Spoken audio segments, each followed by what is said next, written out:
Olá, muito bom tê-lo conosco. Primeiro episódio da temporada de 2025 do Pós-Convida, podcast da sessão de pós-graduação da Faculdade de Direito de São Bernardo do Campo. Podcast que quer levar até você temas atuais, temas importantes para o desenvolvimento do conhecimento, das habilidades daqueles que trabalham com o direito. Um podcast ligado à busca de contribuir para a sua especialização, tal qual o nosso programa de pós-graduação também quer fazer. E hoje não poderia ser diferente, nós teremos a felicidade de bater um papo com a nossa diretora, professora Priscila Simonato, diretora da Faculdade de Direito de São Bernardo do Campo, mestre e doutora em Direito Previdenciário pela Pontifícia Universidade Católica de São Paulo, professora titular de Direito do Trabalho 2 aqui da Faculdade de Direito de São Bernardo do Campo, foi coordenadora do núcleo da seção de pós-graduação durante muito tempo e ainda coordena o curso de especialização em Direito Previdenciário aplicado da nossa casa. É uma pessoa extremamente gentil, simpática, que todos gostam e cuja humildade, cuja leveza faz com que a gente, às vezes, nem se lembre, né, do seu currículo tão vasto. Foi presidente do IAP, é autora de diversas obras jurídicas. Então, para nós, é uma honra recebê-la nesse primeiro episódio. Priscila. A honra é toda minha de estar aqui com você, conversar sobre esse tema tão importante, direito previdenciário, um tema que eu gosto muito, que está na veia, né? Não é uma paixão assim que eu tenho por essa área, então estou muito contente com essa sua iniciativa, professor Gilberto. Bondade. Muito obrigada. Eu quem agradeço, muito feliz de estar com você aqui para a gente falar de advocacia previdenciária, né? Quais são os atuais temas que estão na ordem do dia, falarmos um pouco dos desafios, né? Então, eu gostaria de começar já perguntando o seguinte, né? Como o tema sugere, quais são hoje, Priscila, os principais temas, aquelas questões que estão no centro do debate do direito previdenciário? Isso é algo que todos perguntam quando buscam uma especialização em direito previdenciário, porque o direito previdenciário, ali lá atrás, ele tinha aquela ideia de teses revisionais, de índices de atualização de benefícios previdenciários, e hoje nós não vemos mais isso no dia a dia. Hoje nós vemos muito mais questões de fato envolvendo o direito previdenciário. Mas algo que sempre está no número 1 de demandas previdenciárias é a questão dos benefícios por incapacidade. Sim, verdade. Isso não tem jeito, até se nós formos olhar ali os números do CNJ, nós veremos que o INSS é o maior litigante do país e dentro desse número, o maior número de ações que nós temos é justamente com relação a benefícios por incapacidade. Então, indeferimentos administrativos que geram a propositura de ações judiciais. Então, hoje, sem dúvida alguma, acredito que é o maior número de ações envolvendo benefício por incapacidade. E com incrementos interessantes, porque o quadro de doenças, né, ou de... são doenças, não tem como fugir, sim, não é? Tem aumentado, não é verdade? Por exemplo, o reconhecimento relativamente recente das questões psicossomáticas, né? E a nossa atual geração, não, minto, o nosso atual momento histórico, que faz com que realmente aflorem e às vezes sejam descobertas novas doenças, não é? Sem dúvida. Antes, se nós pegarmos o cenário de concessão de benefícios previdenciários, nós tínhamos benefícios previdenciários concedidos por um problema colunar, um problema no joelho, um problema no pé. Hoje, é muito grande o número de benefícios por incapacidade envolvendo doenças psicológicas, doenças psiquiátricas. É um número muito grande, inclusive... desencadeada por diversos fatores sociais também. A pandemia é um caso claro disso, de pessoas que ficaram realmente doentes e estão realmente incapacitadas. A gente teve um aumento muito grande hoje, questão de celular, de ansiedade, burnout, tudo isso fez com que mudasse o motivo de concessão desses benefícios por incapacidade. E aqui que está um grande problema prático. Por quê? Se é um problema na coluna, se é um problema no joelho, se é um problema no coração, eu tenho um exame que comprova que existe essa doença e, logicamente, ali, com a avaliação do perito, vai afirmar que essa doença gera uma incapacidade. O problema de doenças psiquiátricas é que não existe um exame médico.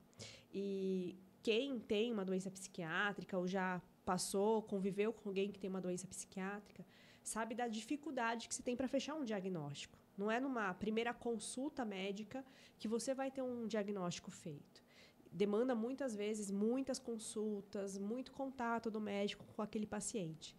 E quando a gente vai para a realização da perícia médica, uma simples, né, uma única avaliação que vai já falar se está incapacitado ou não. E isso gera um grande número de indeferimentos administrativos.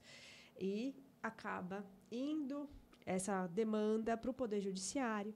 Nós sabemos que, muitas vezes, a perícia do Poder Judiciário, ela, até mesmo em razão do número, número de peritos, ela acaba sendo uma perícia muito mais detalhista. Se você comparar, né, um laudo administrativo com um laudo judicial, você vai ver que o laudo judicial é muito mais detalhado.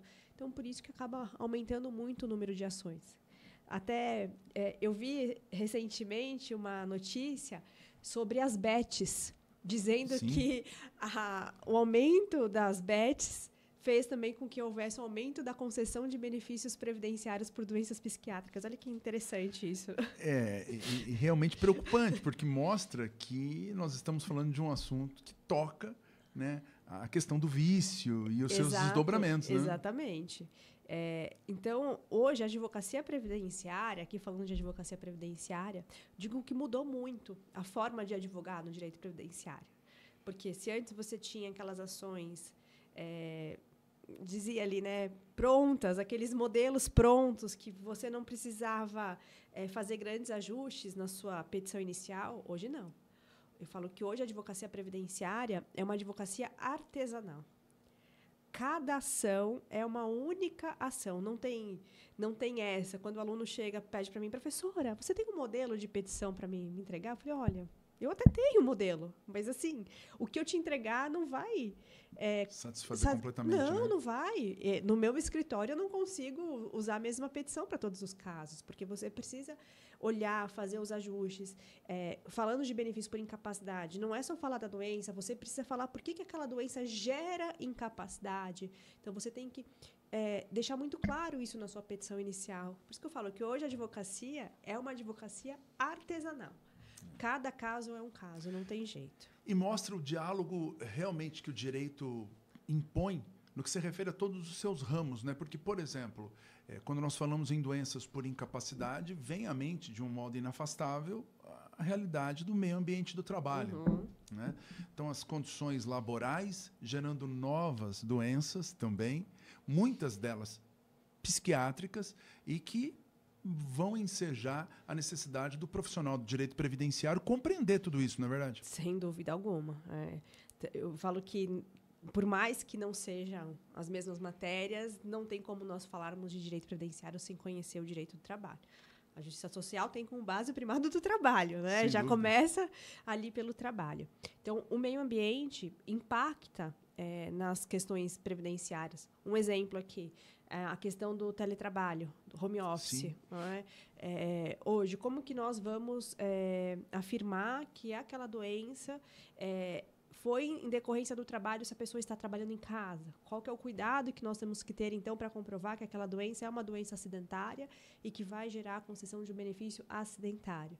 Então, a forma de trabalho mudou e também, sem dúvida alguma, o direito previdenciário tem que acompanhar essas alterações.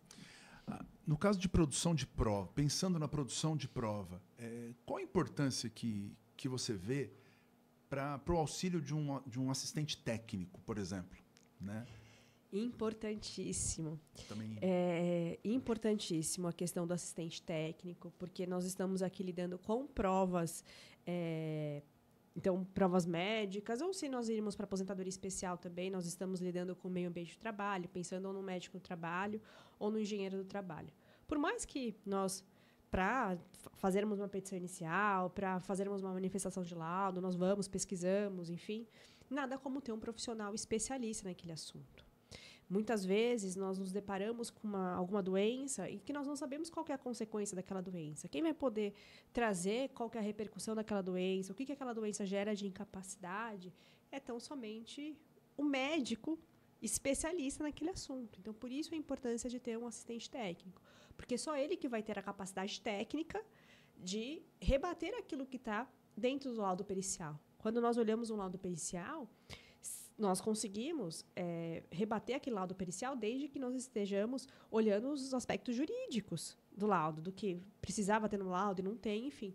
Mas, se é questão médica, nada como ter um assistente técnico trazendo todo esse amparo, trazendo toda a elaboração de quesitos, fazendo a impugnação do laudo, caso seja necessário. Isso eu estou falando aqui de benefícios por incapacidade. A gente pode também, para a questão da aposentadoria especial, então, o PPP, o perfil profissiográfico previdenciário. Por que lá aquele agente biológico, qual que é o problema que tem naquele agente biológico? Se a gente tiver um engenheiro do trabalho, um médico do trabalho para nos ajudar bastante, a rebater aquilo, sem dúvida alguma, as chances que nós vamos ter de êxito é muito maior do que se nós lidarmos ali sozinhos e utilizando só o nosso conhecimento jurídico. Até porque é aquela velha história, né? Isso não significa que o advogado, a advogada é melhor ou pior, enfim. Não. A capacidade técnica do profissional da advocacia, ela não está sendo discutida aqui. Não. É uma questão de reconhecimento do óbvio. É lógico, exatamente isso. Poxa, eu tenho um profissional com expertise no objeto da perícia, né, para nos ajudar. E você falou de algo muito importante, da impugnação do laudo até antes, a elaboração de quesitos. Né? Não que o advogado não tenha experiência e condições, mas ele não tem a formação de um médico para discutir questões de saúde. Exatamente. Muito bem. Fica difícil sem um assistente técnico. O mundo ideal é termos um assistente técnico dentro dos processos. Eu tenho, inclusive, um caso bem interessante de que o cliente não contratou o assistente técnico ali por questões financeiras naquele momento, que é um grande problema dentro da advocacia previdenciária, por mais que a gente saiba que tem lá no CPC a possibilidade de pleitear isso depois, caso de êxito. Mas veio um laudo pela segunda vez, foi uma segunda ação proposta, tinha sido concedido um auxílio-doença, né, quando se chamava auxílio-doença, foi cessado, entramos novamente com a ação, e veio mais uma vez um laudo dizendo que ele poderia ser readaptado. E o médico particular dele, né, o médico particular, nem lembro se era SUS ou não, mas quando eu falo médico particular, o médico que cuidava dele mesmo, não o perito, que acompanhava o tratamento. Que acompanhava o tratamento, dizia, não, você está incapacitado de forma total e permanente para o trabalho. Veio o laudo, mostrei para o cliente e falei, olha, eu realmente não sei mais o que fazer, porque eu não tenho condições técnicas aqui de rebater o seu laudo. Falei, vou te pedir um favor. Você vai levar esse laudo para o seu médico e ver se ele consegue me ajudar. Eu falei, ele pode fazer, inclusive, aqui no receituário dele, me colocando os pontos. Quando veio a resposta desse médico, me clareou tudo. Eu fiz a manifestação de laudo e conseguimos reverter esse laudo. Por mais que o laudo tivesse sido negativo, nós conseguimos reverter e finalmente foi concedido a ele a aposentadoria por invalidez.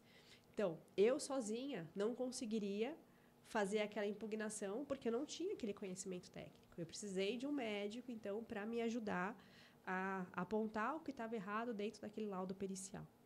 É importante isso. E, além disso, me parece que, por mais que tenha razão o advogado ou a advogada, o peso de um documento subscrito bem elaborado... Pelo médico também... É outra história, porque não é um advogado rebatendo um médico, é um médico rebatendo um outro médico. Até para o juiz, para ele, né, dentro do seu livre convencimento motivado, é mais seguro, até mesmo para convencê-lo, é mais prudente que ele olhe o que um médico disse do que um advogado disse. Sem dúvida. Né? Então, para ver como que o direito ele acaba tendo esse diálogo com outras áreas, não tem jeito. Inclusive, nós temos alunos, né, professor Gilberto, que estão na segunda formação, que são dentistas, são médicos, e buscam direito porque sabem que isso vai acabar... cursar o direito vai acabar trazendo mais conteúdo para que ele possa aplicar na sua própria profissão. Né? Isso é de suma importância também, né? Lembrar que direito é vida, o direito ele é maravilhoso por isso. E, de fato, muito bem lembrado, o número de alunos na nossa graduação que buscam segunda formação e que trazem essa experiência de tantas outras áreas faz com que o dia a dia da sala de aula seja diferente. Nossa, muito diferente, porque a gente acaba aprendendo também, né? Diga. Não tem como, você acaba aprendendo, às vezes você tem... eu que estou ministro de Direito Previdenciário, às vezes falando sobre uma incapacidade, vem algum aluno que é médico e fala, não, ou um engenheiro que fala, não, eu já vi uma situação dessa, uma empresa com um layout desse jeito. Então, isso traz para a gente muito conteúdo e um dia a dia de aprendizado, né? É uma troca de aprendizado, não tem jeito. É verdade. Agora, eu queria, ainda no mundo das provas, tocar num outro assunto que me parece central hoje nos debates. A tal da instrução concentrada. Eu queria te ouvir rapidamente, que você explicasse para os nossos amigos que nos acompanham o que vem a ser essa instrução. Te ouvir um pouco sobre esse tema. Eu explico e já deixo muito claro que foi com você que eu conversei a primeira vez esse assunto, do meu inconformismo. Logo quando veio a portaria do TRF aqui da Terceira Região sobre a instrução processual concentrada, eu liguei para o professor Gilberto, falei, Gilberto, me ajuda aqui com essa instrução processual concentrada, porque assim, é uma prova produzida de forma unilateral. Aí eu me lembro que o Gilberto falou assim para mim, quem que é o interessado nessa prova? Eu falei, o INSS. Ele falou, então, se o INSS concordou com essa portaria, quem é o advogado do segurado para contrariar, né? Então, para vocês entenderem essa instrução processual concentrada, que já tem sido aplicada nos benefícios de pensão por morte para comprovação de união estável e também para os benefícios que demandam a comprovação de tempo rural. Isso só vale para o Juizado Especial Federal, não são todos os TRFs ainda que estão aplicando. O TRF aqui da nossa região, Terceira Região, já está utilizando a instrução processual concentrada. Então, o que é isso? Você abre mão da realização da audiência de instrução no Juizado Especial Federal. Porém, na sua petição inicial, você vai juntar, então, nos autos, os vídeos que você vai colher ali o depoimento pessoal do autor e também a oitiva das testemunhas. Então, você vai fazer a gravação por vídeo. Dentro da portaria, existe várias regras, perguntas obrigatórias que devem ser feitas, tamanho de vídeo, não pode ter corte o vídeo, tem que ter ali a identificação com o documento, colocar o documento do lado, até mesmo para a questão, para ver se a testemunha realmente pode depor ou não. Então, é um caminho sem volta hoje.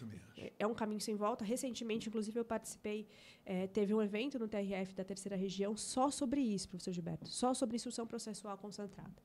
É um caminho sem volta, porque muitos dos benefícios, aqui falando até um pouco da pensão por morte, que são indeferidos na esfera administrativa, porque não conseguiu comprovar a união estável, porque não tinha, pelo menos, ali 2 documentos, 2 provas materiais, precisa ouvir testemunha, a gente não consegue fazer, muitas vezes, a prova disso, a prova testemunhal, no processo administrativo. Muito embora seja possível fazer a prova testemunhal no processo administrativo, às vezes a gente não consegue realizar, a gente consegue só em grau de recursos e demora muito. Então, os indeferimentos eles acabam indo para o Poder Judiciário por essa razão. Então, você junta o vídeo, instrução processual concentrada, porque você concentra ali na petição inicial todos os atos do processo. Você fez a petição inicial e já juntou as provas. Aí você abre mão da realização da audiência de instrução. É interessante porque se mostra como mais um dos efeitos da tecnologia, né? O impacto da tecnologia no mundo não seria diferente que, em grau, obviamente, adaptado, se desse no processo. Exato. E aí a gente poderia desdobrar esse assunto em vários outros, chegando até na inteligência artificial e no que isso vai causar no futuro de quadros patológicos. Sim. Não é? Ou não. Ou o que vai causar de perda de empregos e de empregabilidade. Sim, que impacta também no previdenciário. No assistencial. Sim, né? porque aí vai para o assistencial, deixa de ser previdenciário. E como que o nosso sistema constitucional, nosso modelo constitucional, vai conseguir ditar luzes, não é? Que façam com que o nosso legislador infraconstitucional consiga criar novos modelos para dar assistência a essas pessoas que talvez fiquem alijadas no mercado de trabalho, substituídas por modelos de inteligência artificial. Se é que isso vai acontecer. Mas são provocações, apenas aqui no final do nosso bate-papo, para a gente perceber o quanto que tem que se debater ainda sobre direito, tecnologia aplicada ao direito previdenciário, Muito, ao direito da muito, Seguridade Social, muito. não é verdade? Inclusive questão de contribuição, Exato. de repensar o nosso modelo de custeio da Previdência Social. Muito assunto para a gente falar sobre direito previdenciário. E aqui, evidentemente que a nossa ideia é sempre falar de um assunto importante do ponto de vista prático, do ponto de vista de levar àqueles que nos assistem provocações para realmente desenvolver habilidades, né? Mas pós-convida. Então nós temos que terminar, e eu não poderia deixar de fazer essa pergunta a você, terminar questionando sobre o seguinte: por que cursar, diante de todo esse cenário, por que cursar especialização em Direito Previdenciário Aplicado na Direito São Bernardo? Excelente pergunta. Excelente pergunta. Dentro desse contexto que conversamos, o curso de pós-graduação em Direito Previdenciário Aplicado vai te oferecer toda essa teoria necessária atrelado com a prática. É importante trazer isso. Né? Sem dúvida. Porque, claro, nós temos que ter ali a base teórica, mas essa base teórica vai te proporcionar, então, aplicar isso no seu dia a dia, seja você advogado, seja você servidor público, procurador, magistrado, você vai conseguir, então, aplicar isso no seu dia a dia, sempre com atualidades, novos temas julgados, porque no direito previdenciário tem um monte de tema julgado, atualizações, portarias novas do INSS, instruções normativas. Então, o curso aqui sempre muito atual, buscando trazer essa atualidade para o dia a dia. Um curso coordenado pela professora Priscila Simonato e pela desembargadora do Trabalho Ivani Contini Bramante, já com várias turmas, um curso tradicional na nossa faculdade. As inscrições são sempre feitas no período ali de outubro até fevereiro, né? Depois, comecinho de março, aí no meio do ano, de junho até começo de agosto, né? E fica o convite. Pode ser cursado presencialmente ou de modo online, aulas ao vivo, síncronas, mas por videoconferência. Você pode assistir de qualquer local do Brasil ou do mundo, né, usando do que a tecnologia nos oferece. Exato. E é isso, né? Fica o convite para você que tem interesse no direito previdenciário, vir conhecer a nossa pós-graduação. Se você quiser assistir a uma aula para conhecer o modelo do curso, entre em contato com a Secretaria de Pós aqui da faculdade, nós agendaremos, enfim, é isso. A nossa proposta, como uma faculdade pública, não é, professora? É levar a você a oferta de cursos de qualidade, é levar o ensino jurídico de qualidade aonde puder ser levado, e nós contamos com cada um de vocês para que a gente possa concretizar essa missão. Queria agradecer a sua presença. A nossa proposta é que os encontros sejam curtos, né? Mas isso significa que não vai ter jeito. Minha querida diretora, você vai ter que voltar aqui para a gente continuar discutindo, porque tem muita coisa para falar sobre o direito previdenciário. Muito assunto. Queria te passar a palavra para a gente poder ouvi-la. Eu te agradeço aqui pela oportunidade, parabéns pela iniciativa. Agradeço vocês também que nos ouviram, que nos assistiram aqui durante esse período, e fica realmente o convite para vocês estarem aqui conosco, fazer o curso. Aqui o nosso tema é Direito Previdenciário, mas temos vários outros cursos também interessantes aqui na pós-graduação. Então, esperamos vocês. É isso aí, pessoal. Então, com isso a gente encerra o episódio 1 do Pós-Convida, temporada 2025. Nossa frequência junto a você será quinzenal, então acompanhe os próximos episódios do nosso podcast, do Pós-Convida, e até lá, que você fique bem e que tudo dê muito certo. Um grande abraço, até o próximo encontro. Tchau, tchau.